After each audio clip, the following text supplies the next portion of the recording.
আসসালামু আলাইকুম। শুরু করছি আমৃত্যু ভালোবাসি তোকে উপন্যাসের ১৯তম পর্ব দিয়ে। কণ্ঠে আছে আমি সানজিদা ছ। বেশ খানিকটা সময় মেঘ নিস্তব্ধ হয়ে বসে রইল। মনে যত কষ্ট, ক্ষোভ, অপ্রাপ্তি ছিল সবই প্রকাশ করলো আপন মনে। ঘণ্টাখানেক বসার পর সোফা থেকে উঠে হাঁটতে শুরু করলো। একপাশে রেলিং ধরে দাঁড়িয়ে আপন মনে গুনগুন করে গান গাইছে। আমি কি তোমায় খুব বিরক্ত করছি? বলে দিতে পারো তা আমায়। হয়তো আমার কোনো প্রয়োজন নেই, তবু লেগে থাকি একটা কোণায়। তুমি বলে দিতে পারো তা আমায়। চিঠি লিখবো না এই ঠিকানায়। আমারও তো মন ভাঙে, চোখে জল আসে, আর অভিমান আমারও তো হয়, অভিমান আমারও তো হয়। অন্যদিকে আবির এখনো চেয়ারে হেলান দিয়ে বসে আছে। 11টার দিকে মালিকা খান কল করলেন। আবির কল রিসিভ করে সালাম দিল। মালিকা খান সালামের উত্তর দিয়ে কিছুটা তপ্ত স্বরে বললেন, তুই কি বাসায় আসবি না? আবির স্বাভাবিক কণ্ঠে বলল, আসবো একটু পর। কেন? রাগান্বিত কণ্ঠে মালিকা খান বলে উঠলেন, তোরা ভাই বোন মিলে কি শুরু করেছিস? তুই বাহিরে বাহিরে থাকিস, তানভীর নির্বাচনের ভেজালে 12টার আগে বাসায় ফিরতে পারে না। একদিকে তোর বোন 1-2 দিন পর পর কি হয়ে যায়, খায় না কিছু না। তোরা যদি রাতে নাই খাবি তাহলে বলে রাখতে পারিস না, আমরাও তোদের জন্য আর রান্না করব না। আবির হেলান থেকে উঠে মেরুদণ্ড সোজা করে বসলো। নিরেট কণ্ঠে শুধালো, মেঘ খায়নি? মালিকা খান সহসা বলে উঠলেন, না। আবির গম্ভীর কণ্ঠে বলল, তুমি শুয়ে পড়ো, আমি আসছি। আর কিছু না বলেই উঠে পড়লেন। আবিরকে রুম থেকে বের হতে দেখে রাকিব আর রাসেল দুজনেই ছুটে আসে।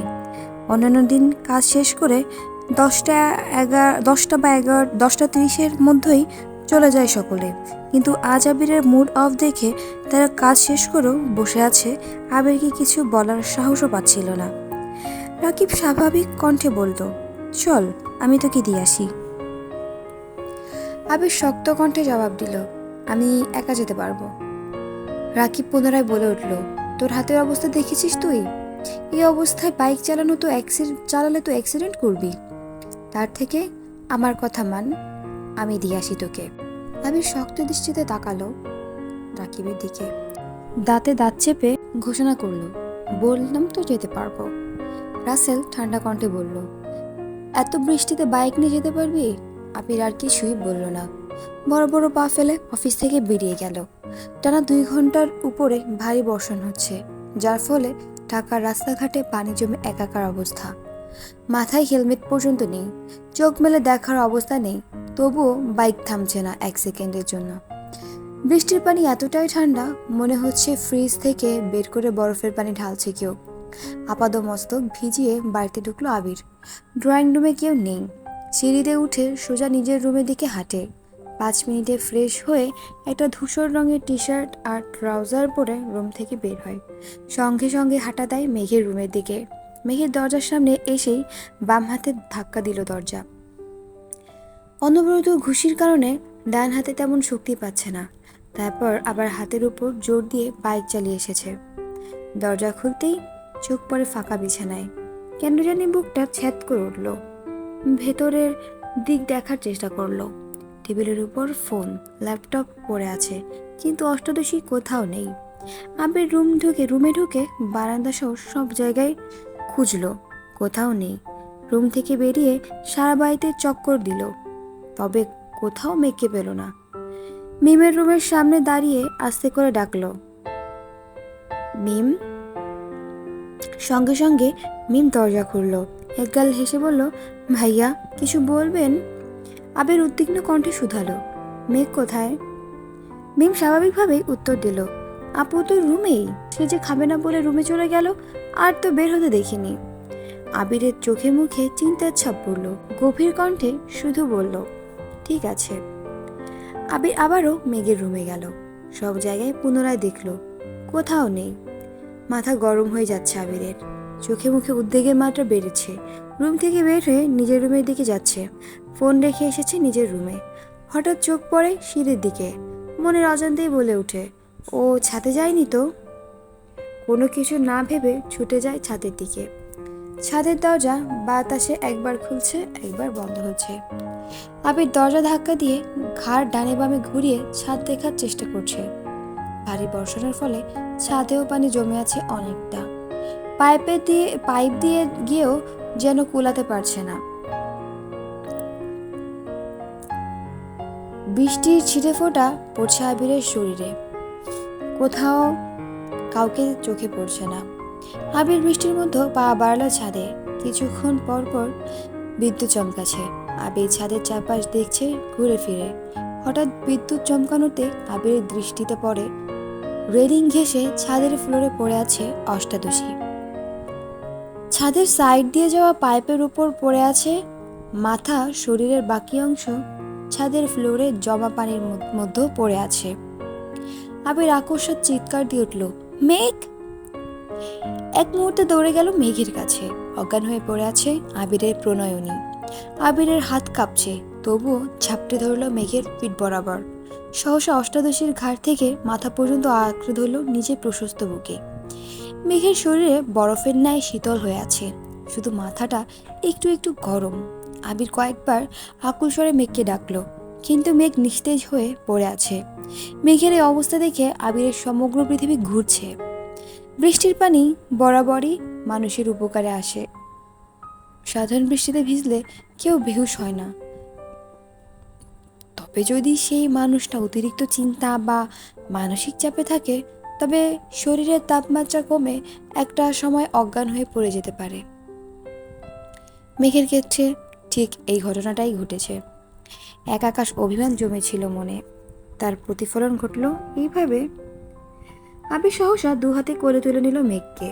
সিঁড়ি দিয়ে হাঁটছে ঠিকই, কিন্তু দৃষ্টি তার অষ্টাদশীর মলিন মুখের পানে। আবিরের চোখ বেয়ে দুফোঁটা অস্ত্র গড়িয়ে পড়ল অষ্টাদশীর গালে। দুজনের শরীর বেয়ে অঝরে পানি পড়ছে। দীর্ঘ পা ফেলে করিডোর দিয়ে হেঁটে মেঘের রুমে ঢুকলো। ফ্লোরে বিছানার সাথে হেলান দিয়ে মেঘকে বসিয়ে দিল। টাওয়েল এনে হাতে মুখে আর মাথায় কিছুটা মুছে দিল। সঙ্গে সঙ্গে রুম থেকে বের হয়ে নিজের রুমে গিয়ে বাইকের চাবি আর হেলমেট নিয়ে ছুটে গেল নিচে। হালিমা খানের দরজার সামনে ভেজা শরীর নিয়ে দাঁড়িয়ে ডাকছে। দুইবার ডাকার পরই হালিমা খান দরজা খুললেন। আবির জলসিক্ত শরীর দেখে চিন্তিত স্বরে শুধালেন, ভিজে আসছিস? আবির তপ্ত স্বরে বলল, মামুনি, তুমি একটু মেঘের রুমে যাও, ওর অবস্থা ভালো না। আপাতত বাড়ির মানুষকে রেখো না, আমি ডাক্তার নিয়ে আসছি। একদমই কথাগুলো বলল আবির। হালিমা খান আটকে উঠে বললেন, কি হয়েছে? আবির চলে যেতে নিয়ে দ্বিতীয়বার ঘাড় ঘুরিয়ে বলল, আর হ্যাঁ, ওর শরীরটা একটু ধুয়ে দিও। আবির ছুটল দরজার দিকে। হালিমা খান দ্রুত পায়ে সিঁড়ি দিয়ে উঠতে ব্যস্ত হলেন। চোখে তার পানি টলমল করছে। একমাত্র মেয়ে বলে কথা। মেয়ের মুখ গোমরা থাকলেই যেখানে চিন্তায় পড়ে যান হালিমা খান, সেখানে মেয়ে অসুস্থ মানে হালিমা খানের মাথায় আকাশ ভেঙে পড়ে। 20 মিনিটের মধ্যে আবির ডাক্তার নিয়ে চলে এসেছে। ডাক্তারকে রেইনকোট দিয়েছে ঠিকই, কিন্তু আবিরের সর্বাঙ্গ ভেজা। মেঘের রুমের সামনে দাঁড়িয়ে গলা খাকারি দিয়ে বলল, আবির আসবো? হালিমা কাঁদো কাঁদো কণ্ঠে বলল, আয়। আবির ঢুকলো। আবিরের পিছনে ডাক্তার ও মেঘের রুমে ঢুকলো। আবিরের গা থেকে পানি পড়ছে ফ্লোরে, কিন্তু সেদিকে তার ভ্রুক্ষেপ নেই। তার দৃষ্টি অষ্টাদশীর মুখের পানে। ডাক্তার 10 সেকেন্ড মেঘকে দেখল কিনা। আবির উদ্বিগ্ন কণ্ঠে শুধালো, ওর কিছু হবে না তো? ডাক্তার স্বাভাবিক কণ্ঠে বললেন, তেমন কোনো সমস্যা নেই। বেশিক্ষণ বৃষ্টিতে ভিজেছে মনে হয়, তাছাড়াও হয়তো কোনো মানসিক চাপে আছে, তার জন্য এমনটা হয়েছে। কিছুক্ষণের মধ্যেই জ্ঞান ফিরে আসবে। আমি কিছু মেডিসিন লিখে দিচ্ছি, জ্ঞান ফিরলে খাইয়ে দিও। যদি জ্ঞান না ফিরে তাহলে পরবর্তীতে জানিও, একটা স্যালাইন করতে হবে। জ্ঞান ফিরলেও কিছুদিন একটু রেস্ট রাখবা, কোনো প্রকার মানসিক চাপ দিও না। ডাক্তার প্রেসক্রিপশন লিখে আবিরের হাতে দিল। আবির ওষুধগুলোর নাম পড়ে টেবিলের ওপর প্রেসক্রিপশন রেখে ডাক্তারকে নিয়ে বেরিয়ে গেল। ভেজা শরীরে পুনরায় বাইক নিয়ে ডাক্তারকে বাড়িতে পৌঁছে দিয়ে ওষুধগুলো কিনে নিয়ে আসলো। নিজের রুমে গিয়ে 1 মিনিটে ড্রেস পাল্টে শুকনো কাপড় পরে মেঘের রুমে আসলো। মেঘ তখনও অজ্ঞান হয়ে পড়ে আছে। হালিমা খান মেঘের হাত পায়ে তেল মালিশ করে দিচ্ছেন, কান্না করছেন আর বারবার মেঘকে ডাকছেন। মেঘের মাথার নিচে একটা টাওয়েল দিয়ে রেখেছেন। আবির ওষুধগুলো টেবিলের উপর রেখে মেঘের ওয়ার্ডরোবের একটা ড্রয়ার খুলল। এটাতে জামা কাপড়। দ্বিতীয় ড্রয়ার খুলতেই চোখে পড়ল সকল ইলেকট্রনিক জিনিসপত্র। সেখান থেকে হেয়ার ড্রায়ার বের করলো আবির। মেঘের কাছে দাঁড়িয়ে হালিমা খানকে বললেন, মামনি তুমি ওকে একটু ধরে বসো। আবির নিজেই হেয়ার ড্রায়ার ঘুরিয়ে ঘুরিয়ে চুল শুকাচ্ছে মেঘের। কোমর ছাড়ানো চুলগুলো ভাগ ভাগ করে শুকাতে কিছুটা সময় লাগলো। পুনরায় মেঘকে শুইয়ে হাত পায়ে তেল মালিশ করতে লাগলো দুজনে। হালিমা খান আবিরকে শীতল কণ্ঠে বললেন, বাবা তুই একটু বস, আমি তোর চাচ্চুকে বলে আসি। মাঝরাতে ঘুম ভাঙলে তো উনি আবার চিন্তায় পড়ে যাবেন। আবির গভীর কণ্ঠে বললেন, মেঘের এই অবস্থার কথা বলো না, শুধু শুধু চিন্তা করে শরীর খারাপ হবে। হালিমা খান ঠিক আছে বলে চলে গেলেন। হালিমা খান রুম থেকে বেরিয়ে যেতেই আবির মেঘের সন্নিকটে বসল।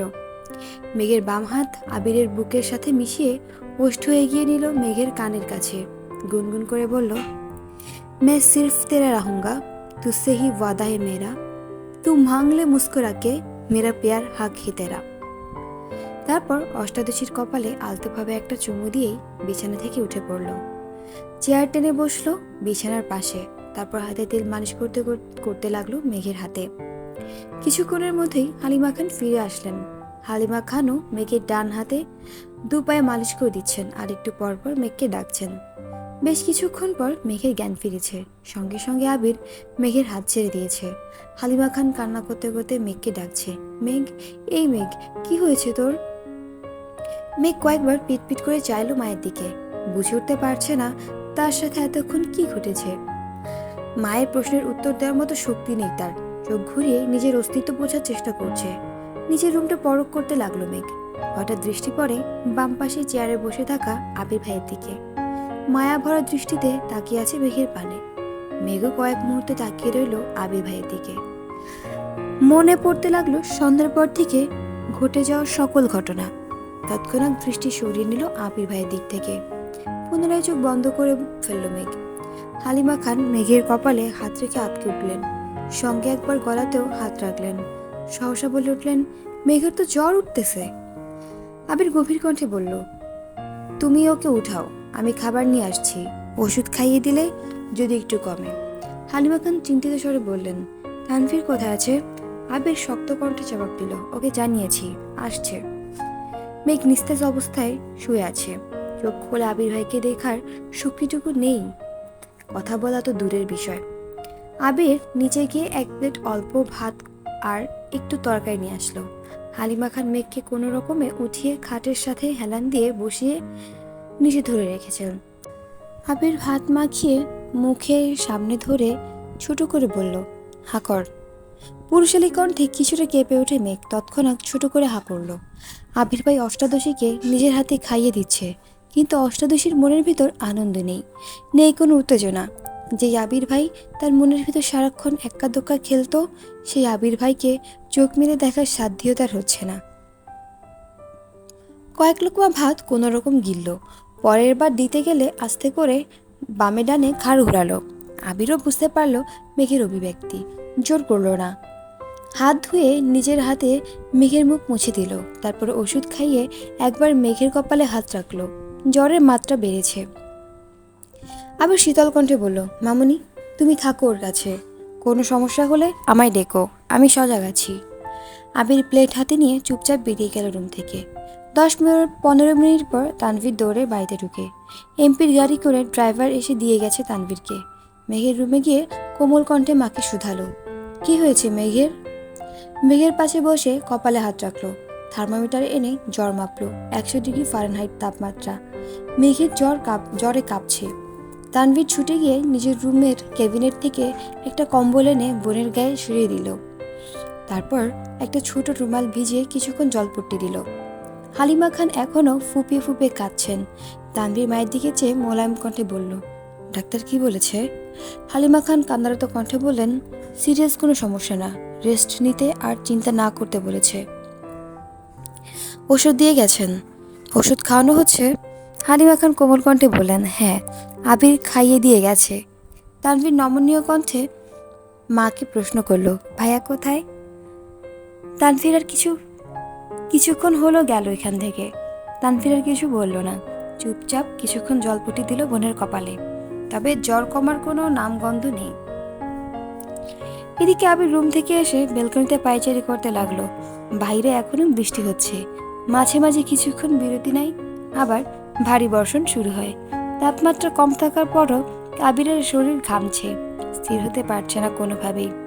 তামাটে চেহারা কুচকুচে কালো বর্ণের হয়ে আছে। দুপুরে খাবার খেয়েছিল, তারপর সন্ধ্যায় শুধু 1 কাপ কফি খেয়েছে। মধ্যরাত হয়ে গেছে, খায়নি এখনো, তাই মুখটা মলিন হয়ে আছে। হাতের অবস্থাও করুণ। বাসায় ফেরার পথে ব্যান্ডেজ করে ফেলেছিল, বৃষ্টির পানিতে কাটা অংশগুলো ফ্যাকাশে হয়ে গেছে। কিছুক্ষণ পর আবির বড় বড় পা ফেলে ছাদে চলে গেল। সম্পূর্ণ শরীর ভিজতে বেশি সময় লাগলো না। ছাদের কর্নার থেকে সিঙ্গেল সোফা টেনে মাঝ বরাবর রেখে সেখানে বসে পড়ল। অসীম দূরত্বে চেয়ে থাকে অনেকটা সময় ধরে, তারপর চোখ বন্ধ করে শ্বাস টেনে টেনে নিজেকে প্রশ্ন করলো, আমি কি এখন ফিরে ভুল করে ফেললাম? আবিরের মনে পড়ছে পুরনো স্মৃতি। এক প্রণয়নীর 2 বছর নীরবতা কুকড়ে কুকড়ে খাচ্ছিল তাকে। প্রিয় মানুষের উপস্থিতি যেমন বক্ষস্পন্দন বাড়াতে সক্ষম, তার থেকেও বেশি কষ্টদায়ক নিজের প্রেয়সীকে গুরুগম্ভীর থাকতে দেখা, আর যার কারণ সে নিজেই। একটা সামান্য ভুলের কারণে গত 2 বছরে প্রেয়সী তার চোখে চোখ রাখিনি, এক টেবিলে একসাথে খেতেও বসেনি, মুখ ফুটে একটা কথাও বলেনি। এর চেয়ে বেশি সহ্য করার ক্ষমতা একটা 18 বছরের যুবকের পক্ষে কখনো সম্ভব ছিল না।